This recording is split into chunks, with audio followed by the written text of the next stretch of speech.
So last session we talked about the first of the four reasons that people don't consider competing biblically, and ignorance is that.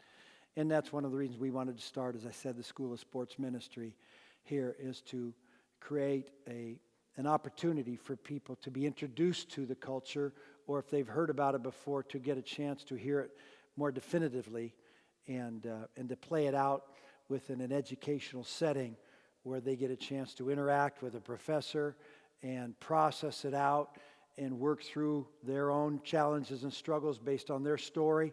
I gave the example of a coach who was pre-wired for it. He just saw a brief articulation and then heard an articulation and implemented it from scratch, frankly, as well as anybody I've ever seen from scratch, because the Lord had touched him to be willing and available to attempt it courageously. And in his case, though it took years for it to develop into translating from the inside of him into the inside of his team, it did happen. And at the window that he was at that particular school, the first of the three he's been at, it became as beautiful a culture of Jesus-driven evangelism, discipleship as anywhere that I've ever seen before or since. I used to say that school did PLU football better than PLU did PLU football, because he, as an articulator and a practicer of the vision, had been so anointed and pre-wired for it that he has spawned coaches and players that have reproduced coaches and players around the country, some of whom are missionaries, and that fulfills the vision from the beginning, that this is about the world. And when I'm working with this little team in this little school, in this little city, in this little state, I'm thinking out the world, I'm planning on the world, I'm praying for the world, and we're sending people out into the world with the gospel of Jesus Christ and sport as the vehicle of relationship so that they might come to know him. The second reason that people don't consider competing in our experience is unbelief. That means they don't believe it'll work. They hear it, they hear the articulation, at some level they have an understanding, and they come to this determination that it won't work. That it won't work, that it's not needful, that you don't have to do it that way. And all I would say to that is it will work because I've seen it. I've done it. I've seen it. So that's the cool thing about a testimony. Nobody can counteract your testimony. Your testimony is your testimony. Unless it can be proven that you're a liar, a transformed life, somebody who was this and then becomes this, something happened. You can't deny it. When somebody is truly born again and begins to obey, and the Spirit of God comes into him or her, they're different. They think different, they talk different, they live different, their goals change, and the deeper they get, the bigger and wider it gets in their walk with God for a lifetime, so they finish strong, reproduce, and multiply. This would be God's will, this is God's target, and he's just asking us to partner with him or to co-mission, to go on the mission together. The great commission lifestyle, the great commission sports style is what we're talking about right now. Unbelief is they're going to say it doesn't work. And then you'll share your testimony, and then they'll say that works for you but not for me. And then you say, how can you know? It's like my 5-year-old. What do we say to, I got a 6-year-old, I'm sorry. What do I say when I want to ask her to eat a food and she says, I don't like it?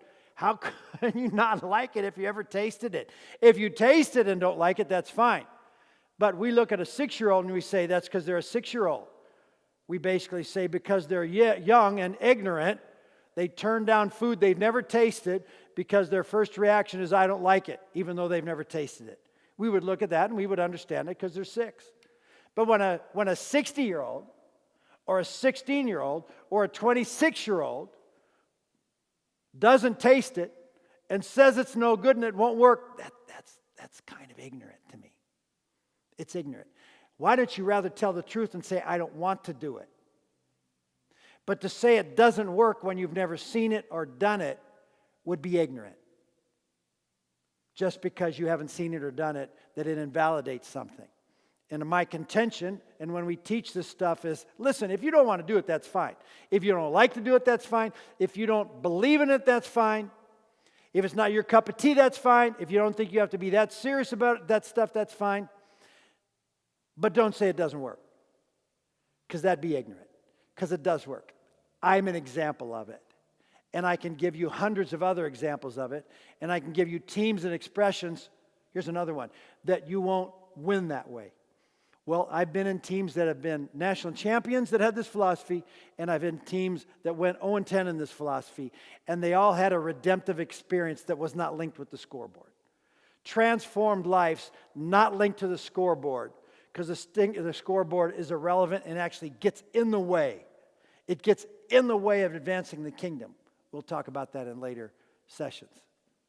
In my experience, which is consistent over 45 years plus of observation within sport and coaching it, from major college to small college to high school to youth sports, and being around professional sports enough to be immersed in it, to observe it and see that these truths are truth.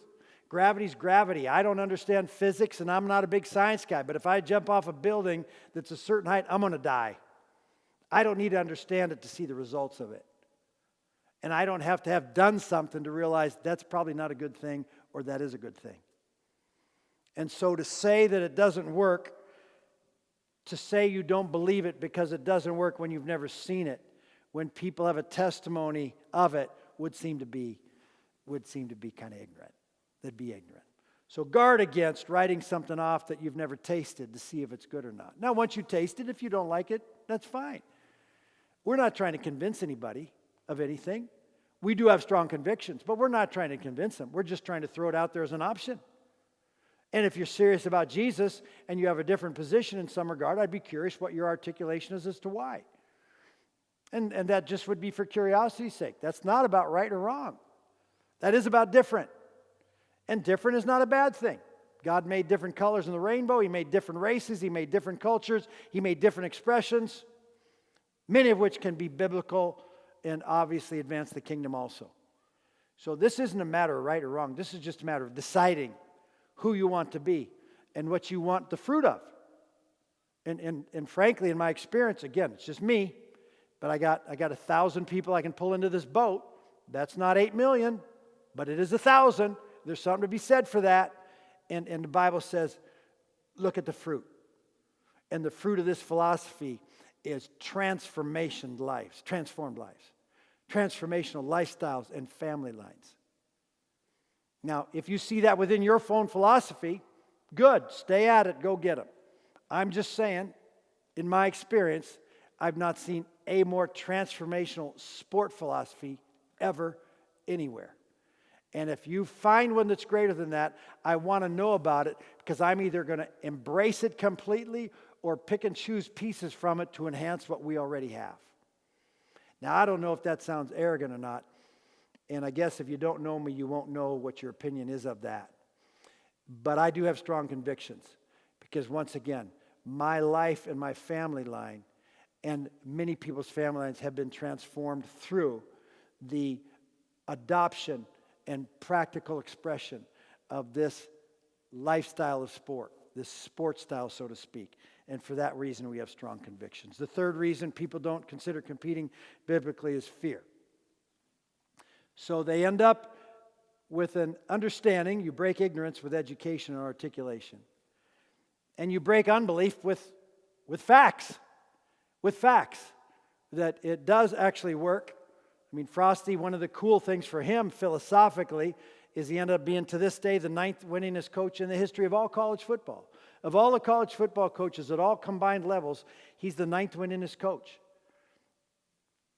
in this little whole school, in this little whole town in Washington State. With a program that if you studied and saw those teams, you would see they didn't match up in terms of the kinds of barometers that people use to decide who has a chance to have a good program or to win at the highest level.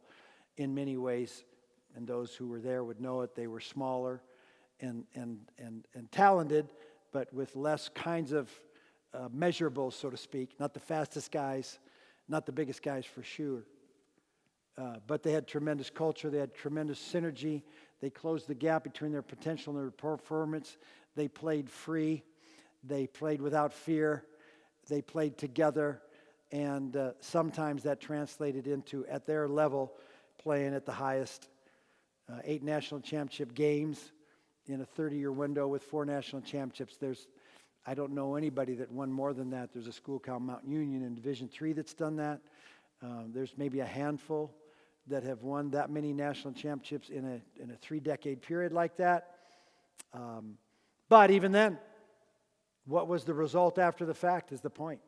Were there transformed lives that translate into eternity? Because if they won 10 national championships and nobody got saved, I wouldn't consider that a win. And if the people who did get saved don't continue walking with God, I wouldn't consider that a win. And if they walk with God but they didn't have a vision for reproducing and multiplying, I wouldn't consider that a win. And so again, what's your goal? And if your goal is just winning, it's too small a goal. And if your goal is national championships, that's too small a goal. If your goal isn't at least eternity, then I'd consider that a bad goal because you're going to hell with a bunch of national championship rings, which is a bad plan in my opinion. So again, it depends on who you're playing for and what your target is. And in our target with those who confess Jesus' name, we're talking about evangelism, discipleship, we're talking about eternity. We're talking with walking with God for a lifetime, finishing strong, reproducing, and multiplying. That's our target. What's the philosophy of competition that enhances and gives you the best opportunity for that? That's what we're talking about. And if that's not your target, I can completely conceive that it isn't a consideration. And you hear about it and you're not interested, don't say you don't believe it. I mean, you may not believe it for you, but don't believe it won't work. I should say it that way. And fear. What are people fearing? They're fearing what people will say. They're fearing what it'll look like. Sports Illustrated had an article on the PLU football team, and it said something like the nicest team in the country or something. It's not a bad thing to be the nicest team in the country in a physical competitive sport if you play at the highest level, and if one of the byproducts of it, not the goal, was you were successful at the highest level and they thought you were good guys. I don't consider that a slam. I'd consider that a blessing, frankly.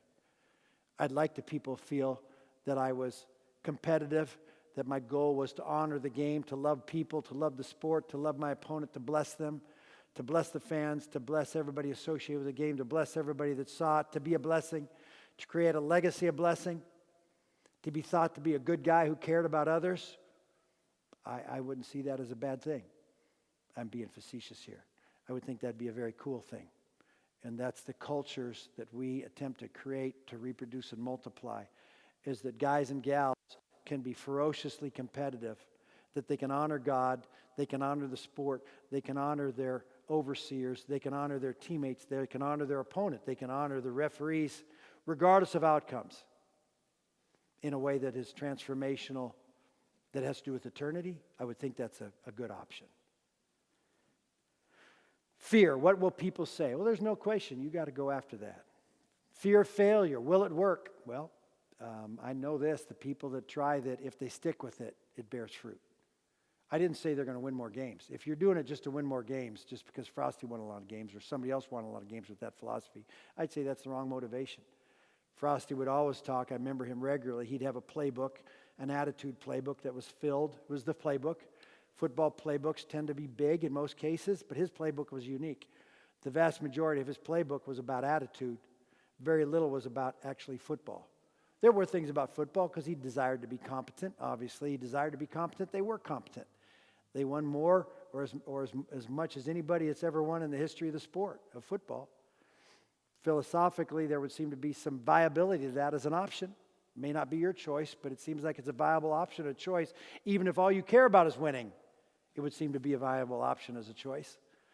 Even if you don't care about your players really, or don't care about their family lines and their futures or eternity, it would seem to be a viable option. Whether you choose it or not is up to you. But don't let fear be the stop of that. Don't let fear be the stop of that. At some point, make a decision that it doesn't matter what God says. It doesn't matter what man says, that what matters is what God says. Pleasing God is our target. If everybody's unhappy with me and God's pleased, I'm a happy man. He's our first love. He's already described how much love he desires. He says, your most intimate relationships that I'm behind and for on this planet, I want you to hate them in comparison to your love and commitment for me. He's already made clear who he wants to get the glory. And so if you're afraid of what people say, there's no question you're going to have an opportunity. If you think about coaching this way, if you're a Jesus confessor, you're going to face resistance. You're going to face resistance in your own heart because you're going to be facing the fear that it might not work. What does work mean? Generally, it means that we won't win or we won't win as much. That's the fear. that this won't translate into wins. Of course, that's the wrong target. So if that's your fear, you've missed it in the front end, right? What will people think if it doesn't work? Well, that's a different category. Fear of man is a tremendous debilitator. It steals everything. Because fear is not from God. Fear in God is from God. Fear in anything else than from God is not from God. And if you fear God, consider it. But if you don't fear God, you're probably going to fear man. You're going to fear what people think, even if it works. We got stories around the country of people that practiced it. Some it worked out well on the scoreboard, some it did not. Some it worked out well, they didn't have much resistance. I know a college coach who got fired because he attempted to implement this philosophy.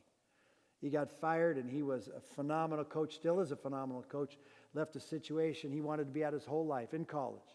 I had another coach that heard this articulated. It's a Division I situation. I articulated this philosophy in a Division I setting. I was asked by a friend who was on the staff to communicate with a team that has notoriety. It's a top 15 team in our country in college football. And years ago, I shared with the staff, and I left the room, and I don't know if they bought in or not. I was asked to do there. I was asked to deliver the mail. I delivered the mail as best I could. And I left, and the head coach pulled me aside afterward, and he said, you know, everything you said there, I believe. And he didn't say this literally. I'm going to read between the lines. But if I tried to do that here and it didn't work, I'd be gone. Well, the funny thing is he was gone anyways, because at some point he left to go to another program, and he got fired from that program, and he got fired from another. He's a great football coach. He's had success in a significant way everywhere he's been.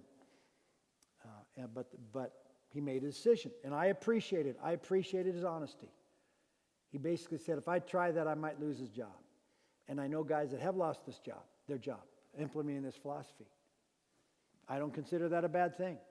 There's no promise in God that we're going to keep our job, that we're going to get a job, keep our job, or that we're going to keep moving up the food chain in our jobs. There's no guarantee that we're going to win in the world sense. There's no guarantee. We got a lot of guys in Hebrews 11, a lot of guys in there and gals. Some were kings and authority figures, and others got their heads chopped off, were sawed in two, and they lived in caves and holes in the ground. There is no guarantee at all that comfort is going to be the result. In fact, God's will is suffering. That really what God says you're going to get when you do this is you're going to suffer. You're going to suffer. It may not be in the sport context, but it may be in the sport context. But suffering is clearly God's will. It's his vehicle for maturation. Hebrews 5:7-9 says, Jesus learned obedience by what he suffered. If the Son of God had to learn obedience by what he suffered, what does that say to those who follow him? This may cause you suffering. It may cause you ridicule. I know when I implemented this philosophy at a particular school as a head coach, I faced a good bit of ridicule. I had people that wrote me and emailed me and said I was a fool. I had players that, without saying it to my face, said I was a fool. They said to me, it'll never work. I had a guy say to me one time in my first year as we attempted to implement it, and it did not go well. It did not go well on the scoreboard, and it did not go well within the team in that first year. And he said to me, to be honest, Coach, we're not going to buy in until we win. And I said, buddy, you're not going to win until you buy in. I just rephrased what he said to me. They eventually did win. They didn't win the first year. They didn't turn the scoreboard. It didn't translate into success on the scoreboard the first year or the second year or the third year. But a new guy took over after me within our culture, and it took off in his years and in the ensuing years after that. Because it takes time to build a culture like this. What we say in sport is if you want to flip a culture to this, you better plan on 3 to 5 years minimum. If God is incredibly graceful, you might be able to flip a culture if certain pieces are in play earlier than that. But in our experience, you better plan on 3 to 5 years, and you may not have that long. The school may not give you that long. People may not give you that long. Your players may not buy in and turn on you. I have no idea. I'm just telling you. Our experience is to flip a culture, even if it was a Christian school or a culture that seemed to be amenable to it, to flip it is going to take 3 to 5 years. That's not God talking. That's just our human experience. If it takes longer than that, if they give you that much time, that means you probably faced a good bit of resistance. You're going to get resistance in your own heart because of fear, if that's an issue. You're going to get resistance from the culture because the world is going to say, you can't do it. We don't believe in it. Both from ignorance and unbelief, you're going to get resistance. And here's the kicker, you're going to get resistance from the invisible world. Because anytime your heart is to use anything to lift up the name of Jesus, to glorify God as its sole intent, if you want to see people come to the faith and grow in their faith, If you want to evangelize and disciple, which is absolutely embedded within this philosophy as not an option but a mandate, if you want to go that route, you're going to face resistance from the invisible world. I don't know your position on spiritual warfare, but the bad guys aren't going to go down without a fight.